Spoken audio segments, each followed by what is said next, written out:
Welcome to Reddit Confessions. I always thought if my marriage ended, it would be because I left. Not because two glowing words on my daughter's tablet would tell me my best friend was calling my wife baby. The rain outside tapped at the kitchen window in a slow, steady rhythm, like it was keeping time for what was about to happen. I stood at the counter, knife in hand, slicing an apple for Chloe. The crisp snap of each cut was oddly loud in the quiet room. Her tablet sat abandoned on the table, still faintly warm from her small hands. She'd been watching one of those cartoon baking shows she loves, the kind where every voice sounds like it's been dipped in sugar. At first, my glance at the tablet was pure reflex. The protective parent instinct, see a notification, check for spam or something unsafe. But the name that lit up the screen wasn't spam. Trevor Blake. And under it, two words that made my stomach clench like a fist. Hey, baby. The knife in my hand suddenly felt heavier. I didn't even process the sentence right away. My mind hooked onto his name and wouldn't let go. Trevor, my oldest friend, the man who'd been at my side through every storm, who my mother used to call her second son, the man I'd asked to be Chloe's godfather. I picked up the tablet. The message was in the private thread between him and Madison. Not Chloe, not the family group chat, not innocent. My thumb hovered over the screen. Every nerve in my body whispered, don't open it. Because I knew, once I saw, I couldn't unsee. But stubbornness has always been my shadow. And I have never been the kind of man who can leave a question unanswered. I tapped. The thread unspooled for weeks, maybe months. At first, it wore the disguise of harmlessness. Miss you. Wish you were here last night. But beneath every line, there was a slow, patient undertow pulling me deeper. Then I hit the ones that tightened something low in my gut. Trevor, God, you looked amazing in that dress. Madison, you didn't look so bad yourself. Winky face. Trevor, next time, less dress. Madison, you're bad. Trevor, you like it. The rain outside sharpened into harder drops. My hand stayed steady, too steady. No blur of rage, no trembling. Just a narrowing of focus, like aiming down a rifle sight. Then I reached last night's messages. Madison, same time next week. Trevor, can't wait. You're worth the risk. Madison, shoo, worth the risk. I set the tablet down carefully, as if it were a glass bomb. My pulse stayed slow, my breath even. I felt like any sudden move would make it real. Footsteps in the hallway. Light. Familiar. Madison stepped into the doorway, damp hair twisted into a towel, skin still flushed from the shower. She wore one of my old t-shirts, the hem brushing her thighs. That same warm, morning smile I'd kissed 1,000 times. What's wrong, honey? She asked. I didn't answer right away. My brain was running fast, but my face stayed neutral. Years of training myself not to show emotion at work had prepared me for this moment. She didn't see a thing. Nothing, I said, sliding the apple slices into Chloe's bowl. Just zoned out. She hummed softly as she moved past me, the citrus floral scent of her shampoo curling into my nose. I wondered if Trevor had smelled it too. Her bare legs brushed me as she reached for a mug. You're up early for a Saturday. Couldn't sleep. The tablet on the counter sat in my peripheral vision like an unblinking eye. She poured her coffee with the grace of someone living a perfectly normal morning. No flicker of guilt. That almost made it worse. Maybe Chloe could stay with your sister next weekend, she said lightly. We could have a night to ourselves. All I heard was, so I can see him. Maybe, I said. The rest of the morning moved like slow film. Chloe came down in princess pajamas, hair wild, eyes bright. She climbed into Madison's lap, and Madison kissed the top of her head like she wasn't already planning her next rendezvous with the man I once trusted with my life. Every smile from her now came with the ghost of Trevor's hands on her hips. Every laugh carried the shadow of his name lighting up her screen. I didn't confront her. Not yet. The hot urge to smash the tablet was there. But so was the colder part of me. The part that plays chess. The part that waits. That night, after she fell asleep, I went back to the tablet. I found more. Months of messages. A photo, not explicit, but intimate. Madison in a dress I'd never seen, sitting on a hotel bed with a wine glass in hand. Dated 2 months ago, the same weekend she'd visited her mother. The rain had stopped when I put the tablet back. In the dark, beside her sleeping form, I stared at the ceiling. She stirred and mumbled, love you. I didn't answer. The fracture had already started to spread, and I knew it would not stop until something, and someone, finally broke. Trevor had been in my life since we were kids. The one I trusted to hold my daughter at her baptism. The one I once thought would be there at my funeral. Now, every memory of him felt like a loaded weapon I'd unknowingly handed over. After that night with the tablet, sleep became something I could only borrow, never own. I'd close my eyes and see those two words, "Hey, baby," glowing against the dark. Sometimes I'd even hear Trevor's voice saying them, slow and teasing, the way he used to charm girls back in high school when he thought no one else was listening. I'd been listening then. Hell, I'd been there for almost every chapter of his life. We met when we were 8, two restless kids on opposite ends of a busted-up merry-go-round in the park.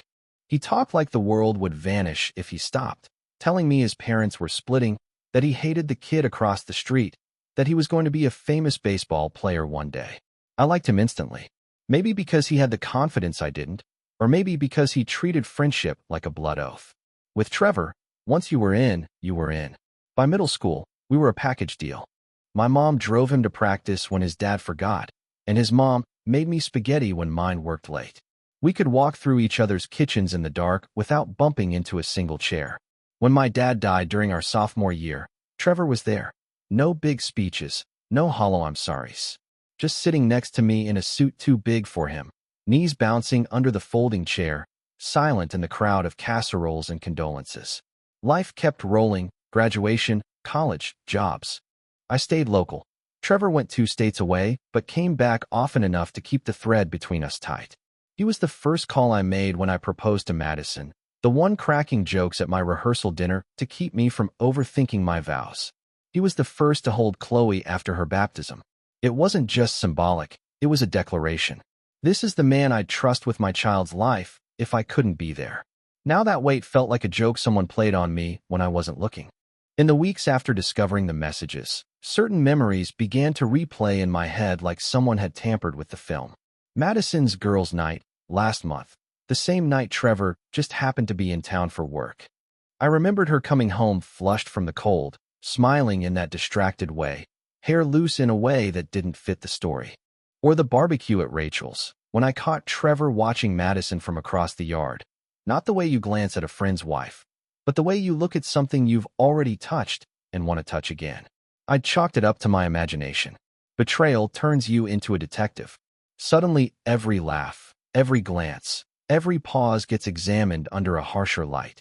3 months ago, beers at Murphy's. Trevor kept checking his phone under the table, smirking at something on the screen. I'd joked about him juggling too many women, and he'd just grinned. Something like that. I didn't realize then that the someone was sitting in my own house, tucking our daughter into bed.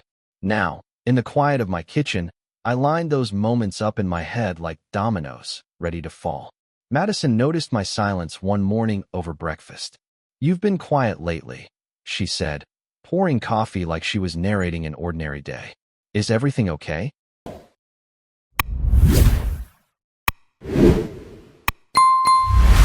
Her phone. "I'm fine," I said, and in a way I was. Not because I wasn't hurt, because the calm was real. I wasn't going to explode. Explosions are messy. I wanted something clean, something they couldn't walk away from without scars. Later that day, I pulled out an old photo album Rachel had given me for my 35th birthday. Page after page, Trevor and me in Little League uniforms. Him giving a toast at my wedding. Him holding Chloe in his arms at her baptism.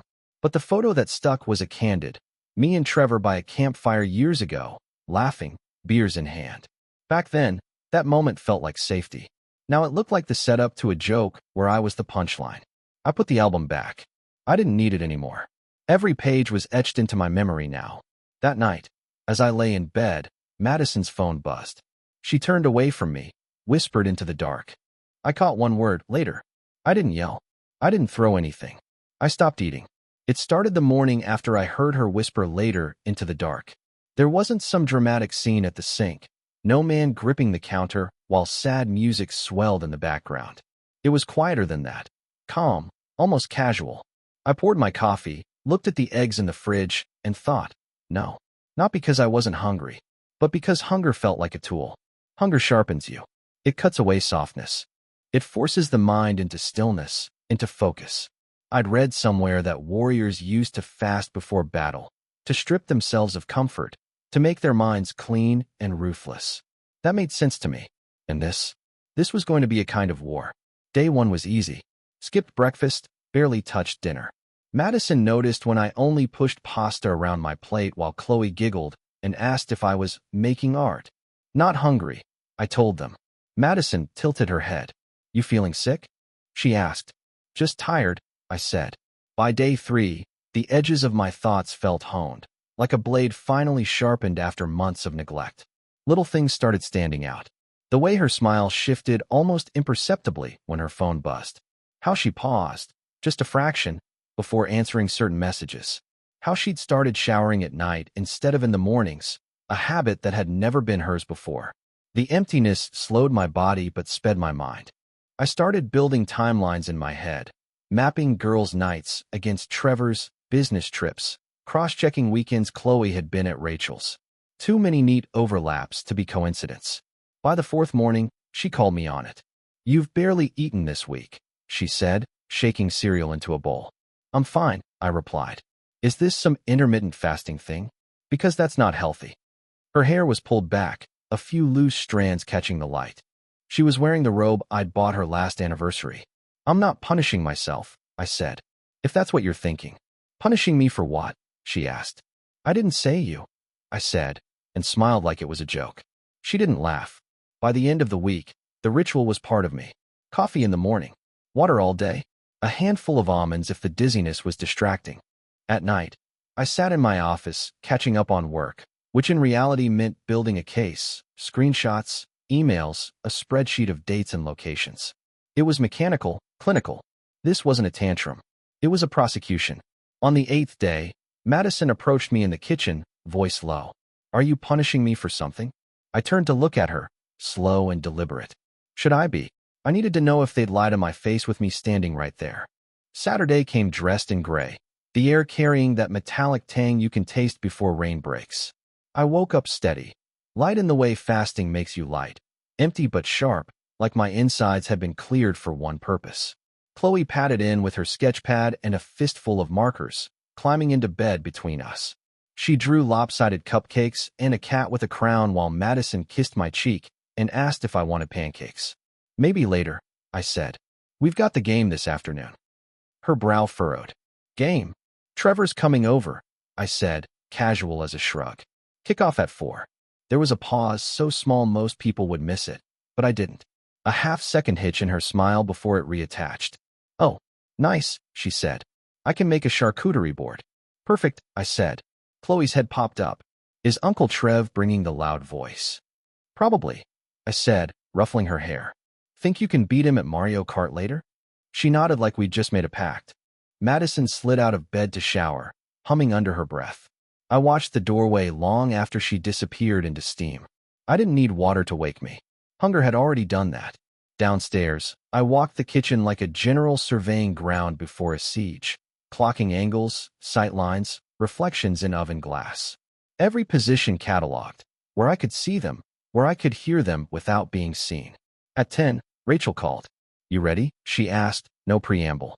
Her voice had the kind of tension people get when they're lacing up invisible boots. For a football game? I said. For a stress test, she countered. You sure you want to do this in your house? That's bold. He thinks it's still his playground, I said.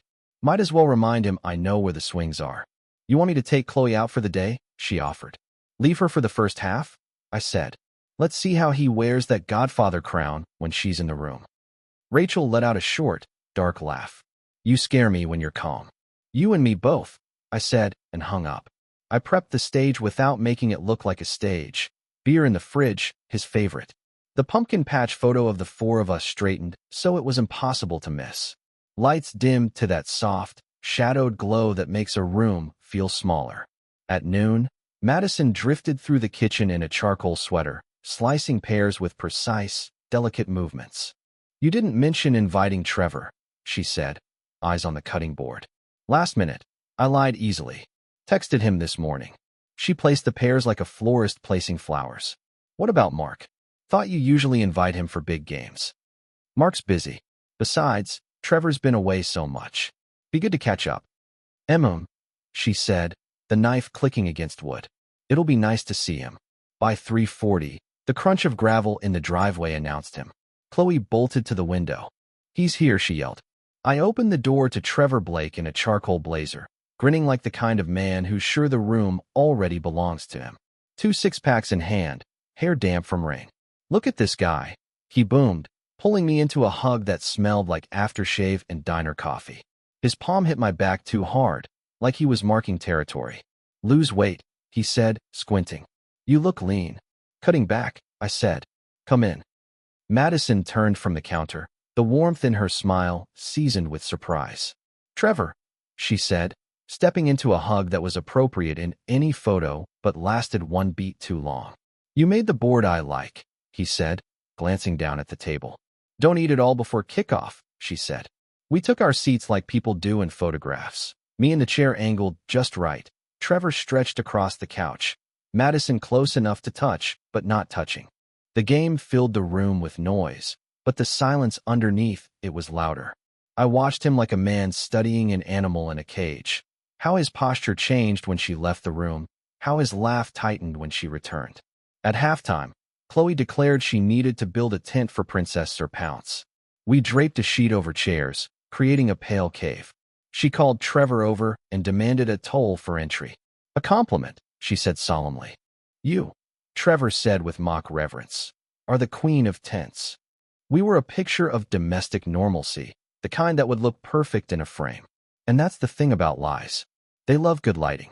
Upstairs, footsteps. A door opening. Then, faint laughter, 2 voices. Hers low, his lower. Words carried in the quiet like smoke. Later. Not a plan. Not a promise. A prayer to the wrong God. When Trevor came back down, he smiled like nothing had happened. Madison reappeared moments later with brownies. I let them sit, eat, play the parts they thought they'd rehearsed perfectly. Because this wasn't the night for a confession. This was just calibration. Now I knew the exact temperature of the room I'd be burning down. People talk about gut feelings like they're a gentle tap on the shoulder. Mine was a siren I couldn't shut off. My dad used to tell me, if you're gonna accuse a man, have more than a hunch. He wasn't a cop or a lawyer. He worked in a machine shop, but he believed in proof like it was a religion. You don't walk in with suspicion, Lucas, he'd say. You walk in with a truth so solid he can't talk his way out of it. Those words had been echoing in my head since the whisper in the stairwell. Later, and Trevor's too smooth grin in my living room. My gut was screaming, but my dad's voice was louder. Catch them with their hand in the jar. So I decided to put the jar right in front of them. I waited until Thursday. Madison had been sweet all week. Oversweet. Monday, she made my favorite chicken marsala. Tuesday, there was a love you, have a good day note in my work bag. Wednesday, she initiated sex for the first time in weeks. That's the thing about guilt. It either makes you hide or it makes you perform. Madison was performing. Thursday morning, I told her I'd be hitting the gym after work, gone for a couple of hours.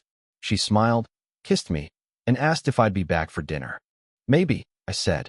After she left, I went to my office and pulled out a small black recorder, a pin-sized model I'd bought years ago to record notes on the road. Voice activated. Long battery life. Enough to catch everything. I tested it, spoke into it, played it back. Crisp. Clear. Then I hit it. The couch in the living room has a loose strip of fabric along the back edge near the armrest. Invisible unless you know it's there. I slid the recorder inside. Mike pointed toward the room. From that position, it would hear everything, especially if 2 people sat close. I set it to record and left for work. My calm unnatural, the calm of someone who's already decided exactly how the day will end. At the gym, I didn't even pretend to work out. I sat in my car in the far corner of the lot, engine off, the radio barely audible, watching the hours crawl by. Every imagined version of their meeting fought for space in my head, each one worse than the last. When I finally came home, the house was quiet except for a lamp glowing in the living room. Madison was curled on the couch in leggings and a sweater, blanket over her legs, smiling up at me like nothing had happened. Good workout, she asked. Yeah, I lied. What did you do tonight? Just caught up on emails. Chloe's in bed. I kissed her forehead and went upstairs to shower, the recorder still humming quietly in the couch.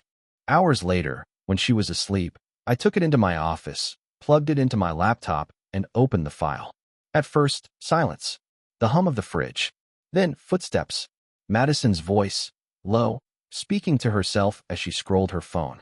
A knock. The front door opening. Trevor's voice, hey. Small talk. Weather. A friend's new baby. Harmless. Until her tone shifted, softer, closer to the ground. We can't keep doing this, she said. Trevor chuckled. We've been saying that for months. I'm serious, she said. It's too risky. He's been different lately. Different how? He's quieter. He's watching me. Trevor laughed again, easy. Let him watch. We're careful. And then, the sentence that locked the door behind them. We have to be more careful. I sat there, listening to my wife and my oldest friend talk about protecting their secret inside my house, as if the danger was only getting caught, not the betrayal itself. My dad's voice was clear now. You don't accuse until there's no way out. They were out of ways. I copied the file into a hidden folder, labeled it with the date. My hands stayed steady, my pulse slow and heavy, like a war drum in the distance. Suspicion was gone. This wasn't a theory anymore. This was evidence, and I knew exactly what to do with it. They thought I didn't know. I decided to let them keep thinking that. The thing about proof is that it rewires you. Suspicion makes you restless, twitchy. You circle the thing like it might vanish if you look too hard. But proof? Proof is an anchor. It stills you. You stop chasing shadows because now you've got something solid in your hand, something sharp enough to cut. After hearing that recording, I didn't need scraps anymore. I had the knife. Now I just had to decide where to make the cut. Friday morning, Madison was still asleep, curled away from me, breathing steady. I sat in my office with a legal pad and started writing. Not feelings, not guesses. Facts. Dates. Times. Every girls' night. Every late meeting. Every just dropping something off for Trevor. That didn't make sense. I marked every weekend Chloe spent with Rachel and cross-checked them with Trevor's work trips and his social media posts. Patterns emerged, clean, damning. Then I pulled up the screenshots I'd taken from Chloe's tablet, printed each one, slipped them into a manila folder. The recording from last night went on a USB drive, labeled in small, block letters. I wasn't just catching them. I was building a case airtight enough that even they wouldn't bother denying it. By mid-morning, I'd moved from pen to laptop. The spreadsheet took shape. Blue for her, red for him, yellow for overlap. The patterns glowed like warning lights. I started adding notes. How she texted him after certain arguments, how he happened to be in town when she wore certain dresses. The more I typed, the less they looked like people I knew and more like pieces in a problem I was solving. That's when Rachel found out. She called around lunch. You busy? Always, I said. I'm 10 minutes away. Got something for Chloe. Thought I'd swing by. I could have made an excuse, but dodging Rachel only makes her dig harder. Come by. She let herself in with the spare key, carrying a toy store bag. We talked about nothing for a few minutes. Chloe's art project, the weather. But Rachel has eyes like a hawk and the instincts of a bomb tech. She saw the manila folder on my desk as she passed the office. What's that? She asked. Work, I said without looking up. Uh-huh. She stepped inside. Before I could stop her, she flipped it open. The first page was a screenshot, Trevor's name, and hey, baby. Her voice dropped. Lucas. It's what it looks like, I said. She pulled out more pages, dates, maps, a blurry hotel photo from Trevor's Facebook. Then she saw the USB drive. You've been documenting. Yes. She studied me like she was trying to decide if I was okay or if I was about to set fire to the world. Are you going nuclear? Not yet. Rachel sat down across from me, folding her arms. Okay, tell me the plan. I'm not ready to share it, I said. You know I'll help you. I know. But for now, I need you to do the one thing you've always done best. What's that? Nothing. Stay quiet. Let me work. She searched my face for a long moment, then nodded. Just don't let this eat you alive, Luke. I almost told her it already had. Instead, I said, I'm fine. After she left, I went back to the spreadsheet and added a new column. Witnesses. People who'd seen them together, people who might remember details later. Every name was another thread tightening around their throats. That night at dinner, Madison smiled at me over her wine glass. We should do something special for our anniversary this year, she said. I smiled back. Yeah, I've been thinking the same thing. And in my head, I knew our anniversary wouldn't be a celebration. It would be the trap. Our anniversary dinner wasn't for romance. It was bait. We'd been married 11 years when Madison suggested it. She brought it up while putting away groceries, like she'd just remembered we were out of milk. We should go somewhere nice this year, she said, sliding eggs into the fridge. Not just the usual takeout and Netflix. Make it special. Special how? I asked, keeping my tone even. I don't know. Wine. Good food. Maybe invite some friends? Make a night of it. I placed a loaf of bread in the pantry like it was the most important part of this conversation. Friends, huh? Who'd you have in mind? She shrugged. Rachel, maybe. Mark and his wife. If Trevor's in town. I let that hang in the air just long enough for her to wonder if she'd overstepped. Sure, I said finally. If Trevor's around, we should definitely invite him. Her nod came quick, too quick, like she was relieved I'd taken the bait without pulling back. Over the next 2 weeks, I let her think she was planning the night. In reality, I was building the structure around her choices. The restaurant? My pick. The Blue Lantern, a place on the river with private dining rooms you could rent for events. I told Madison it would be good for Chloe to join us for the first hour before Rachel took her home. The truth was, those private rooms kept conversations in. The seating? Coincidentally, arranged so Madison and Trevor would be side by side, Rachel directly across from him, because Rachel notices everything. I took the head of the table, where I could see everyone at once. The night arrived. I dressed like a man celebrating. A navy suit, crisp white shirt, the tie she'd bought me last birthday. When I came downstairs, she was in a dark green dress I'd never seen before. Low back, slit up the leg. The kind of dress you buy for more than one man's eyes. You look, wow, I said, and meant it in the same way you'd admire a predator from a safe distance. She smiled, adjusting an earring. And you clean up nice yourself. We got there early. I ordered champagne for the table. She was sipping hers when Trevor walked in, perfectly on time, wearing a charcoal blazer and the kind of smirk you save for people you think you're fooling. Happy anniversary, lovebirds, he said, leaning in to hug Madison first. I watched his hand linger a fraction too long at her waist. Rachel arrived minutes later, her eyes flicking from Madison to Trevor to me. She clocked it immediately, gave me the kind of small, knowing nod that means I've got your back. Dinner started light. Laughter, small talk, toasts. I let the wine flow, let Trevor loosen up. Madison was in her element, smiling, leaning in, glancing at him just enough to think I wasn't looking. Halfway through the main course, I leaned back, glass in hand. So, Trevor, I said casually, you staying over tonight? A ripple passed through the table, small but sharp. Trevor laughed it off. Tempting, he said, but I've got an early morning. Madison's eyes flicked to mine, then away. Rachel's wine glass paused just short of her lips. I didn't press. Not yet. The dinner wasn't the kill, it was the hook. I wanted them walking out thinking they'd gotten away with something. By dessert, Madison was glowing, Trevor was loose, and the night looked, to anyone watching, like it had gone perfectly, which was exactly what I wanted them to think. Outside, waiting for the valet, Madison linked her arm through Trevor's and laughed at something he said. Then she caught my eye, let go, and smoothed her dress. I smiled like I hadn't noticed a thing. She didn't know the next time we were all together, the room wouldn't be private, it would be public. I thought I could handle the pretending. I was wrong. The morning after the anniversary dinner, Madison moved around the kitchen humming, the green dress from the night before draped over a chair like a victory flag. She was in a good mood, too good. That glow people get when they think they've dodged the bullet. You have fun last night? She asked, tucking a sandwich into Chloe's lunchbox. Yeah, I said. It was memorable.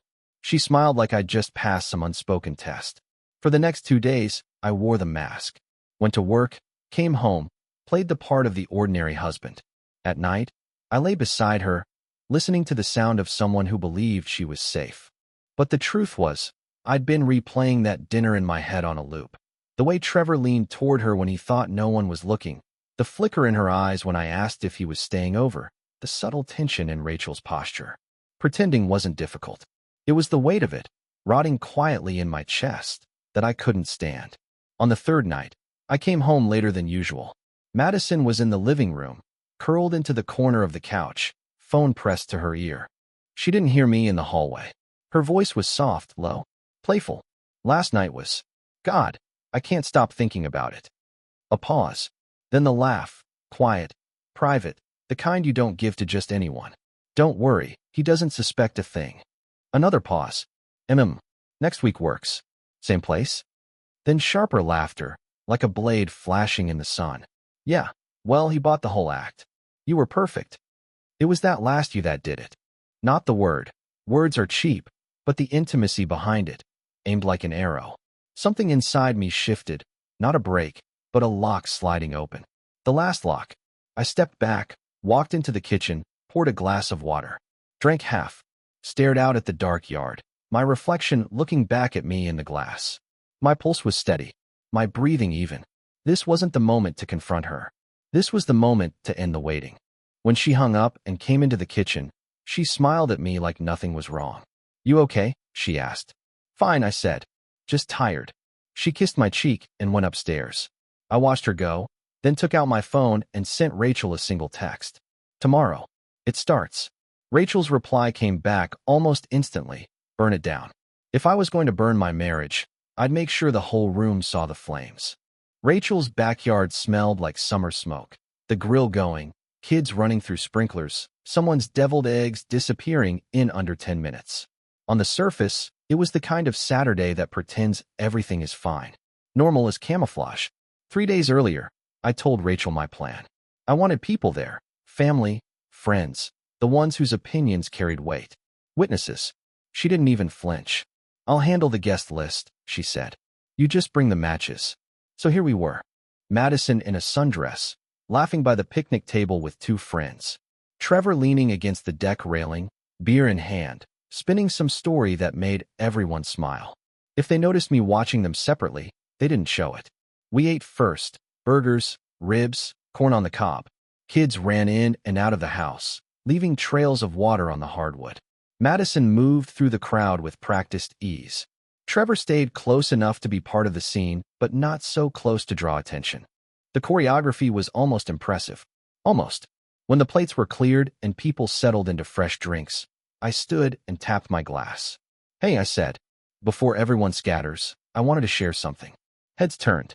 Madison looked at me, curious but unworried. I've been going through old photos lately, I said, and I put together a little slideshow of memories. Rachel rolled out the big flat screen from her living room onto the deck. It was already hooked to a laptop. The first photo came up. Me and Madison on our wedding day, smiling under a shower of rice. The crowd gave the expected ah. The next few slides were harmless. Chloe's first birthday, a camping trip, Christmas morning in matching pajamas. Then the tone shifted. A candid shot of Madison and Trevor at a hotel bar. Their heads too close. Her hand resting on his knee. The air changed. People leaned forward slightly, as if trying to decide if they'd really seen what they thought they'd seen. Another photo, same night, different angle. His arm around her waist. Her leaning into him. Then a screenshot. Trevor, God, you looked amazing in that dress. Madison, next time, less dress. Gasps. A muttered Jesus Christ from somewhere in the back. Madison's face drained of color. Turn it off, she said, low and sharp. I didn't. The next slide was a waveform graphic, and then her voice filled the speakers. We have to be more careful. Trevor's body stiffened, the beer forgotten in his hand. Lucas. I raised a hand. Save it. Eyes were moving between the two of them now. Silent math being done. This, I said, pointing at the screen, is what's been happening for months. My wife. My best friend. In my home. Around my daughter. Madison shook her head. It's not what it looks like. It's exactly what it looks like, I said, my voice calm enough to cut her short. The crowd wasn't looking at me anymore. They were looking at them. I clicked to the final slide, which was nothing. Just black. And then I shut the laptop. The silence was heavier than the heat, and I knew the next voice to break it could change everything. Some people begged for forgiveness. Madison started with excuses. The slideshow was over, but the air was still thick, charged, brittle. The kind of silence where everyone's pretending they aren't listening, but every ear is tilted toward the fire. Trevor's wife, Lauren, was the first to move. She'd been standing in the shade with a plate she hadn't touched. When the last audio clip faded, she set it down on the deck rail like it was poison and walked straight to him. You terrible man, she said, loud enough for the kids to freeze mid-sprint. Her voice was sharp, but her hands didn't shake. in their house. Trevor started to reach for her, but she stepped back like he'd tried to hand her something filthy. Don't. Then she turned, walked down the deck steps, and left. No tears, no yelling. Just gone. Trevor stayed rooted where he was, beer still in hand like he'd forgotten it existed. Madison broke the silence first. Lucas, we should talk about this privately. No, I said. We're done talking privately. That's where this happened, in private. Out here is where people see the truth. Her eyes darted around. Friends, neighbors, people she's hosted at this very deck. She was looking for an ally and finding none. This isn't fair, she said. You're making it look worse than it is. Worse than spending time with my best friend in that way. I asked, and the calm in my voice made a couple of people look away. I made a mistake, she said quickly. We both did. I cut her off. A mistake is forgetting to pick up milk. A mistake is locking your keys in the car. This was a choice. Over and over. Rachel was leaning against the deck post, arms crossed, eyes like knives. She wasn't going to step in, and I didn't need her to. Madison's hands hovered uselessly near her waist. You blindsided me, she said, like that was the crime. I gave you 11 years, I said. That was your notice. The crowd was thinning now, some making polite excuses, others leaving without a word. Those who stayed were pretending to refill drinks or check their phones, but their focus never drifted far. I reached into my jacket pocket and pulled out a manila envelope. Madison's eyes locked on it. What's that? Divorce papers, I said, holding them out. She didn't take them at first. When she did, her fingers curled around the edges like she thought she could crush the contents. You're serious. Completely. Trevor opened his mouth. Lucas. I turned to him. Don't. He closed it. Madison looked from the envelope to me. We can work this out. No, I said. We can't. For the first time since the slideshow started, she didn't have anything to say. I walked past her, past Trevor, into the house. Behind me, voices started again, low and sharp, the sound of a party that had turned into something else entirely. That night, locking the front door, Madison stood in the hallway with the envelope still in her hand. You're really doing this? She asked. I looked at her. I already started. And this time, there would be no stopping. Betrayal hurts. But custody battles cut deeper. The Monday after the barbecue, I sat in my lawyer's office with the manila folder on the desk between us. Caroline Pace didn't waste words. She was the kind of attorney who didn't raise her voice, but still made every sentence sound like a verdict.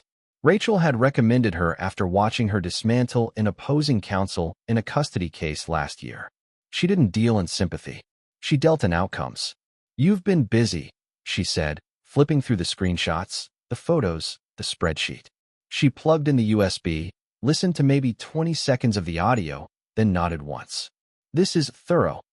I don't just want a divorce, I told her. I want full custody of Chloe. Caroline steepled her fingers. Primary or sole? Sole, I said. She stays with me. I'm not putting her in the middle of Madison's choices. Caroline's eyes didn't blink. With this much documentation, dates, patterns, proof of the affair in your home, you've got leverage. But the court's priority is always the child's best interest. We'll need to show not just infidelity, but instability, poor judgment, potential harm to Chloe's environment. She's been bringing Trevor around, in the house, sometimes when Chloe's here. I don't want my daughter growing up thinking this is normal. Understood, Caroline said, making a note. We move fast. I'll file the petition this week. Madison found out on Thursday. Her lawyer, Benson, called her in, and from what Rachel told me later, the meeting wasn't pleasant. That night, she came home pale, jaw tight. You're going for sole custody? Yes, I said. You can't do that, Lucas. She's my daughter too. She's our daughter, I corrected. And I'm not doing this because of one mistake. Stop calling it a mistake.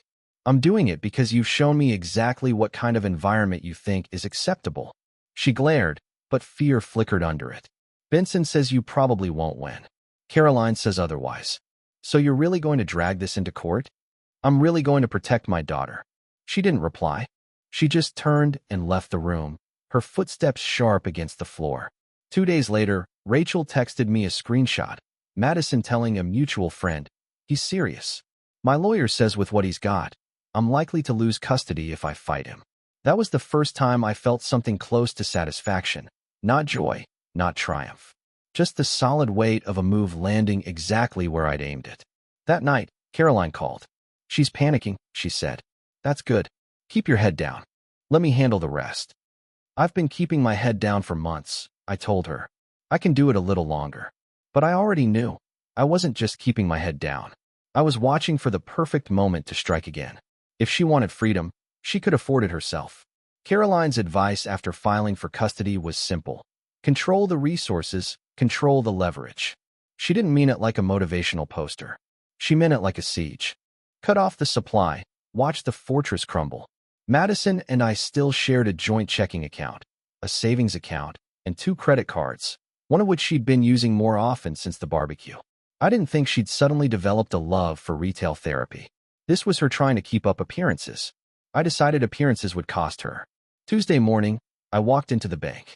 The branch manager knew me, small town advantage. No questions, no delay. Within an hour, my name was the only one on my checking and savings. Madison's access was gone. The credit cards came next. One I closed entirely. The other I moved to a new account with a new number. Back home, I checked the safe in my office. Deed to the house, car title, investment statements. All of it went into a separate folder in my locked filing cabinet. This wasn't about cruelty. It was about making sure that if Madison wanted her new life, she'd be paying for it herself. That night, she found out. She came into the living room, waving her phone. "Why is my card declined?" "I moved our money," I said, my voice as steady as my hands. "Your spending is now your responsibility. You can't just."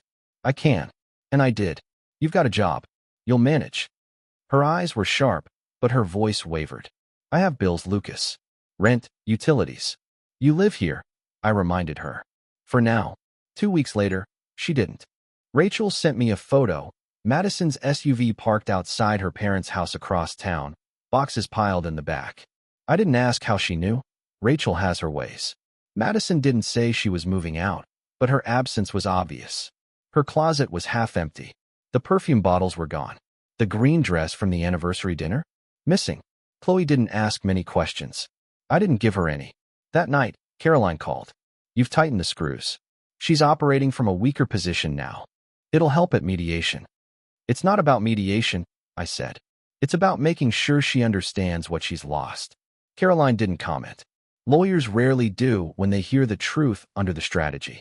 Later, while I was rinsing dishes, Chloe looked up from coloring. "Is Mommy going to live with us again?"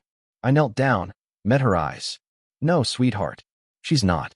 She nodded slowly, then went back to her crayons. She didn't know it, but that answer was the final lock on the door Madison had walked through. Trevor didn't just lose me as a friend. He lost everything else too. Lauren didn't waste time. The Monday after the barbecue, she filed for divorce. By Friday, half the people in Trevor's circle knew about the affair. By the end of the month, everyone knew. When your entire identity is built on being the life of the party and the guy everyone can trust, sleeping with your best friend's wife isn't just a personal failing. It's a public demolition. First, the marriage. Lauren kept the house, the kids, and the dog. She kept her job at the real estate firm, and, according to Rachel's grapevine, she made sure every mutual acquaintance knew exactly why the marriage ended. Then his job. Trevor had been working for a mid-sized sales company where deals were as much about trust as they were about numbers. Word spread, and his client list started shrinking. Nobody wanted to shake hands with the man who'd blown up 2 families. By the second month, he was on leave. By the third, he was no longer with the company. I didn't have to lift a finger. Men like Trevor burned themselves, loud, visible, unable to control the spread of the fire. All I did was step back and let him smolder. Rachel texted me one afternoon, saw Trevor at Murphy's. Alone, 2 beers in, talking to the bartender like they're old friends. Looks smaller. That stuck with me. I'd always known him as larger than life. But betrayal shrinks people. It folds them inward until all that's left is the truth they can't spin away. Then, one Thursday night, I got the text. "Trevor, we need to talk. Please." I didn't answer right away. I made Chloe's bedtime snack, read her a story, tucked her in. Only then did I reply with 2 words. "Tomorrow. Noon." I didn't tell him where. Let him spend the night wondering. And wondering was just the start of what I had planned for him. Some meetings are for closure. This one was for burial. I picked Murphy's for a reason. It was neutral ground, public enough to keep him civil, but quiet enough that every word would land. No shadows to hide in, no loud music to drown out the truth. When I walked in, Trevor was already there, same corner booth we used to share after softball games. He looked smaller in it now, hunched over a pint, wearing a faded hoodie instead of one of his tailored blazers. His eyes had that raw, sleepless look. He stood when I approached, like muscle memory hadn't caught up to reality. "Luke," he said, voice low. I slid into the booth without shaking his hand. "You wanted to talk." "Talk." He sat, rubbed his jaw. I wanted to say I'm sorry." The words sounded foreign in his mouth, like he wasn't used to forming them. "For what?" I asked, leaning back. "You know for what." "No," I said evenly. "I want to hear you say it." He stared at the table, tracing the rim of his glass. "For Madison. For betraying you. For ruining everything." I let the silence stretch until he shifted in his seat. "You didn't just ruin something," I said. "You dismantled 2 families. You stepped into my home, around my daughter, and thought you could keep it hidden." He flinched at that. "It wasn't supposed to." "Don't," I cut in. "Don't give me the 'it just happened' line. You made choices. Every text, every visit, every time you put your hands on her. Those were choices." He ran a hand over his face. "I've lost everything. My wife, my kids, my job. You forgot your reputation," I said. "That's gone too." His eyes flashed for a second, like he wanted to push back, but it faded quick. "I thought maybe we could be friends." I asked. "No. That man's gone. You killed him." He swallowed hard. "So this is it. This was at the moment you crossed the line," I said. "The rest was just me letting you feel the walls close in." Trevor nodded slowly, like he finally understood this wasn't a conversation, it was the end of one. He drained what was left of his beer, set the glass down with a quiet thunk, and stood. "Guess I'll see you around," he said. "No," I replied. "You won't." I watched him leave, the bell over the door jingling. A final sound for a final goodbye. Endings don't look like the movies. There's no slow-motion walk into the sunset, no perfect last line. Just silence, and empty spaces where people used to be. Trevor kept his word, or maybe he just understood there was nothing left to say. He didn't call again. I didn't see him around town. Rachel said he was still in the area, staying at some extended-stay motel on the outskirts, but I didn't ask for updates. I didn't care. Madison signed the divorce papers without a fight. Maybe she knew she'd lose in court. Maybe she was just tired. She tried once, just once, to talk to me about us. I didn't let her finish. There was no us to talk about. The custody agreement gave me sole custody of Chloe. Madison got supervised visits twice a month. She didn't argue, though she cried in the parking lot after the hearing. Rachel saw her and told me later. I didn't feel anything. Life adjusted. The house felt bigger without Madison in it. Quieter. Chloe filled some of that space with her laughter, her music, her drawings taped to the fridge. I made breakfast every morning, packed her lunch, tucked her in every night. Routine became comfort. There were moments, small, sharp ones, when I'd pass a certain restaurant or hear a certain song and feel the memory try to push its way in. But it didn't hurt anymore. It was just a fact, something that happened, something I survived. One night, a few months later, Chloe asked why I didn't wear my wedding ring anymore. I told her, simply, because sometimes people make choices that mean you can't be married to them anymore. She thought about it for a moment, then nodded. Okay. Kids don't need every detail. They just need the truth that fits their world. When she went to bed, I stood in the kitchen, looking out at the dark yard. The rain was coming down, steady, just like the day I found that first message. Back then, it felt like the start of something breaking. Now it just felt like weather. But I knew I'd never hear it the same way again.